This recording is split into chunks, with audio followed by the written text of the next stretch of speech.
தமிழக விவசாயிகளுக்கு தமிழக அரசு கொடுத்த அதிரடியான அறிவிப்புகள். நீங்க பால் மாடு வச்சு கூட்டுறவு வங்கியில பால் ஊத்திட்டு இருக்கீங்களா? இதுக்கப்புறம் உங்களுடைய பால் கொள்முதல் விலையானது உயர்த்தப்பட்டிருக்கு.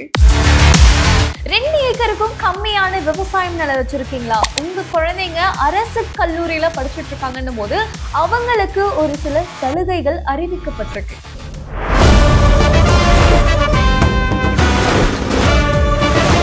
இந்த சலுகையை யாரெல்லாம் பெறலாம், என்ன எலிஜிபிலிட்டிஸ் இருக்கணும், அண்ட் மோர் ஓவர் இந்த திட்டத்துக்கு எப்படி அப்ளை பண்ணலாம், அது மட்டும் இல்லாம ஏக்கர் கணக்கான விவசாயிகள் நலத்துக்கு வர இருந்த பாதிப்பை தடுத்து நிறுத்திருக்கு தமிழக அரசாங்கம்.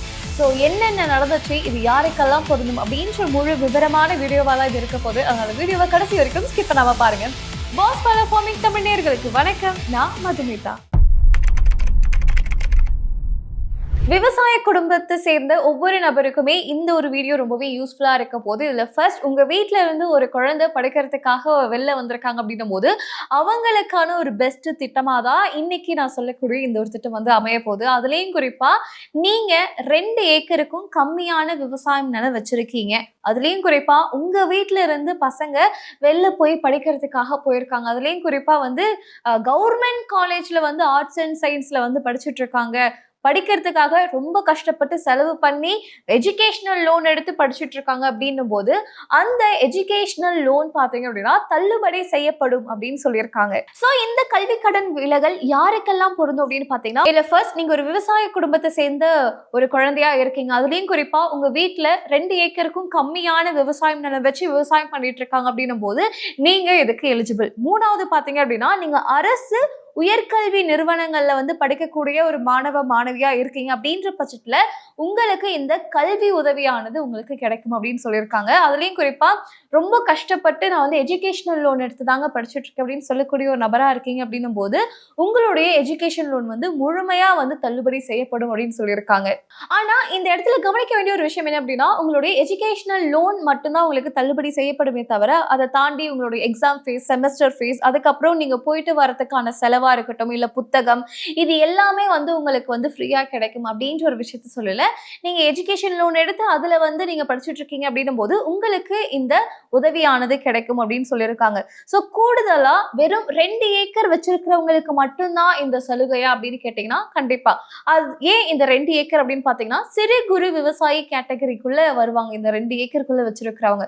சோ அப்படி இருக்கும்போது அவங்களுக்கெல்லாம் மட்டும்தான் இந்த சலுகை. அவங்களுக்கெல்லாம் அப்படின்னும் போது அவங்க வீட்டுல இருக்கக்கூடிய அந்த குழந்தைங்க இருக்காங்க இல்லையா, அவங்களுக்கு மட்டும்தான் இந்த சலுகையானது கிடைக்கும் அப்படின்றது சொல்லியிருக்காங்க.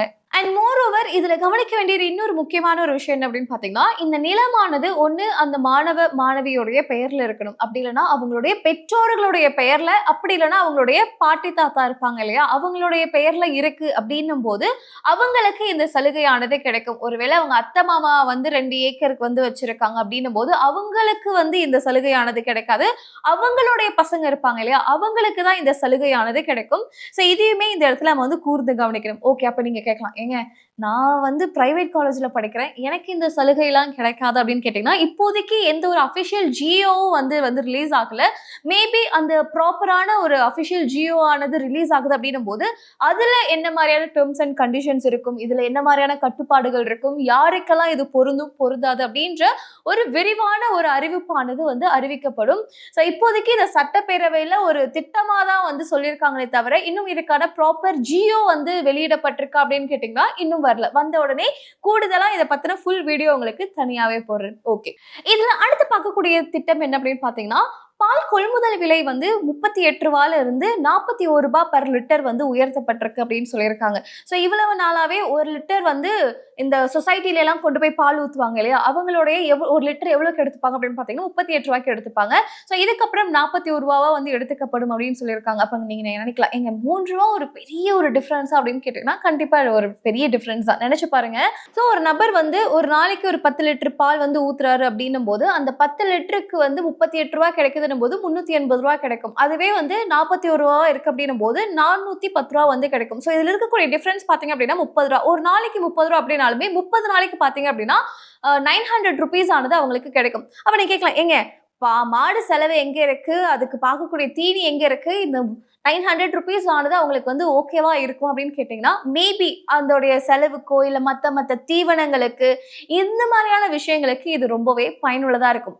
ஓகே, சரி இப்போ ஒருத்தவங்க வீட்டில் ஒரு மாடு தான் இருக்குமா, மேபி மாடு வச்சிருக்கிறாங்க 2 மாடு 3 மாடு கூட வச்சிருக்கலாம். அப்படி இருக்கும்போது ஒரு நாளைக்கு ஒரு நபரானவங்க ஒரு 20 லிட்டர் ஊத்துறாங்கன்னு வச்சுக்கோங்களேன். ஸோ 20 லிட்டர் ஊத்துறாங்கன்னும் போது அப்போ உங்களுக்கு ஒரு நாளைக்கு 60 ரூபா கிடைக்கும். அப்போ ஒரு மாசத்துக்கு 30 நாளைக்கு அவங்க வந்து ஊத்துறாங்க அப்படின்னும் போது 1800 ரூபா வரைக்கும் அவங்களுக்கு இங்கே இந்த இடத்துல வந்து ப்ராஃபிட் ஆனது கிடைக்கும். இந்த ஒரு 1800 ரூபா அவங்களுடைய செலவுக்கோ, மாடுக்கு வந்து தீனி இல்லை மற்ற புண்ணாக்கு இந்த மாதிரியான விஷயங்கள் வாங்குறதுக்கு, மாடுக்கே ஏதாவது உடம்பு சரியில்லாம போயிடுச்சு அப்படின்னும் போது அந்த இடங்கள்ல மாட்டோடைய மருத்துவ செலவு பார்த்துக்கிறதுக்கு இந்த 1800 ரூபா அப்படின்றது கண்டிப்பா ஒரு பெரிய தொகை தான். சோ இதனால அரசுக்கு பாத்தீங்க அப்படின்னா ஒரு மாசத்துக்கு மட்டுமே கிட்டத்தட்ட 30 கோடி நிதியானது ஒதுக்கப்பட்டு இந்த திட்டத்துக்கு வந்து செயல்படுத்தப்படும் அப்படின்னு சொல்லியிருக்காங்க. சோ அப்படி பார்க்கும்போது ஒரு வருஷத்துக்கு 360 கோடி நிதியானது ஒதுக்கப்படும் அப்படின்றதுமே சொல்லியிருக்காங்க.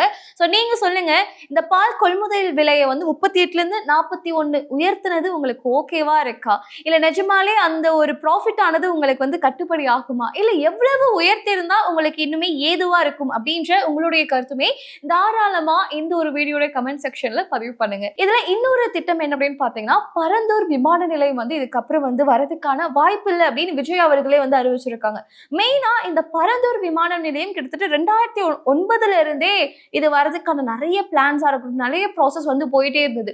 இதுக்கு நிறைய சைட்ல இருந்து எதிர்ப்புமே வந்து வர ஆரம்பிச்சது. ஏன் அப்படின்னு பாத்தீங்கன்னா, ஒருவேளை இந்த பரந்தூர் விமானம் நிலையமானது வருது அப்படின்னும் போது கிட்டத்தட்ட 5000 சொச்சம் ஏக்கரானது வந்து அந்த பரந்தூர் விமானம் நிலையம் அமையறதுக்கு தேவைப்படும். ஒருவேளை அது அங்க பரந்தூர்ல வருது அப்படின்னும் போது கிட்டத்தட்ட நிறைய ஏக்கர் விவசாயம் நிலம் வந்து பாதிக்கப்படும். இன்னொன்னு நிறைய நீர் நிலையங்கள் இருக்கு, அது எல்லாத்தையுமே முற்றிலும் அழிச்சதுக்கு அப்புறமே இந்த பரந்தூர் விமானம் நிலையம் வரும். கூடுதலா அங்க நிறைய குடியிருப்பு வந்து இருக்கு, நிறைய பேர் அந்த பகுதியில வந்து வசிச்சுட்டு இருக்காங்க. ஸோ இவங்களுடைய வாழ்வாதாரமானது பாதிக்கப்படும் அப்படின்னு சொல்லியிருந்த நிலையில இதுக்கு நிறைய சைட்ல இருந்து எதிர்ப்பு வந்தது. அதுக்கப்புறம் அதை பிளான் நிறைய ப்ராசஸ் போயிட்டே இருந்தது. கிட்டத்தட்ட 2009ல இருந்து 2025 வரைக்குமே இதுக்கான அந்த பிளான் வந்து விறுவிறுப்பா போயிட்டு இருந்தது. ஸோ இப்ப என்ன சொல்லியிருக்காரு தமிழக முதலமைச்சர் விஜய் அவர்கள் பாத்தீங்க அப்படின்னா, இந்த பரந்தூர் விமானம் நிலையம் பரந்தூர்ல அமையறதுக்கான எந்த ஒரு சாத்தியமும் கிடையாது, அது வராது அப்படின்றத ரொம்ப திட்டவட்டமா சொல்லியிருக்காங்க. கண்டிப்பா அது வராது அப்படின்னும் போது நிறைய நீர் நிலையங்கள் பாத்தீங்க அப்படின்னா பாதிக்கப்படாம இருக்கும். நினைச்சு பாருங்க, ஒவ்வொரு நீர்நிலையும் எவ்வளவு முக்கியமான ஒரு விஷயம் விவசாயிகளுக்கு. அப்படி இருக்கும் போது அதை அழிச்சிட்டு ஒரு திட்டமானது ஒண்ணு வருது அப்படின்னும் போது கண்டிப்பா அதை ஏற்க முடியாது. அப்படி இருக்கும் போது அந்த ஒரு திட்டமானது வரல, விவசாய நிலங்கள் வந்து பாதிக்கப்படாம இருக்கும், நீர்நிலையங்கள் பாதிக்கப்படாம இருக்கும், அதை சுத்தி இருக்கக்கூடிய கிராமங்கள் வந்து பாதிக்கப்படாம இருக்கும் அப்படின்னும் போது கண்டிப்பா அது ஒரு பெஸ்டான நியூஸ் தான். ஸோ இந்த ஒரு விஷயத்தை பத்தி நீங்க என்ன நினைக்கிறீங்க? ஒருவேளை நீங்க ஒரு பரந்தூர் சார்ந்த ஒரு விவசாயியா இருக்கீங்கன்னும் போது இது எந்த அளவுக்கு உங்களுக்கு சந்தோஷத்தை கொடுக்கக்கூடிய ஒரு அனௌன்ஸ்மெண்டா இருக்கு அப்படின்றதுமே உங்களுடைய கருத்தை தாராளமா இந்த வீடியோடைய கமெண்ட் செக்ஷன்ல பதிவு பண்ணுங்க. ஸோ ஒவ்வொரு நாளும் அசம்பிளி நடந்துகிட்டு இருக்கு, நிறைய நலத்திட்டங்கள் வந்து மக்களுக்கு அறிவிக்கப்பட்டு இருக்கு. ஸோ அந்த நிலையில என்ன மாதிரியான நலத்திட்டங்கள் உங்களுக்கு ரொம்ப கவர்ந்துச்சு, அதுலேயும் குறிப்பா இப்ப நான் சொன்ன ஒரு 3 விஷயத்துல எது உங்களுக்கு ரொம்பவே பெஸ்டா இருக்கும் அப்படின்றது நீங்க உங்களுடைய கருத்துக்களை தாராளமா இந்த வீடியோடைய கமெண்ட் செக்ஷன்ல பதிவு பண்ணுங்க. உங்களுடைய கருத்துக்களை படிக்கிறதுக்கு நானும் ரொம்ப ஆர்வமா இருக்கேன். அண்ட் இதை தாண்டி வேற ஏதாவது ஒரு ஸ்கீம் உங்களுக்கு வந்து இதை பத்தி தெரிஞ்சுக்கணும், அது இதை பத்தி ஏதாவது வீடியோ போடுங்க அப்படின்னு உங்களுக்கு ஏதாவது சஜஷன்ஸ் இருந்தாலுமே தாராளமா கமெண்ட் செக்ஷன்ல பதிவு பண்ணுங்க. அண்ட் இந்த மாதிரி இன்னொரு சுவாரஸ்யமான ஃபார்மிங் குறித்த வீடியோல உங்களை வந்து சந்திக்கிறேன். Thank you so much. Brand partnership மற்றும் அட்வர்டைசிங் என்கொயரிஸ்க்கு brand@bosswala.com என்ற இமெயில் ஐடிக்கோ அல்லது 9108014192 என்ற வாட்ஸ்அப் எண்ணை தொடர்பு கொள்ளலாம். Bosswala, be the boss.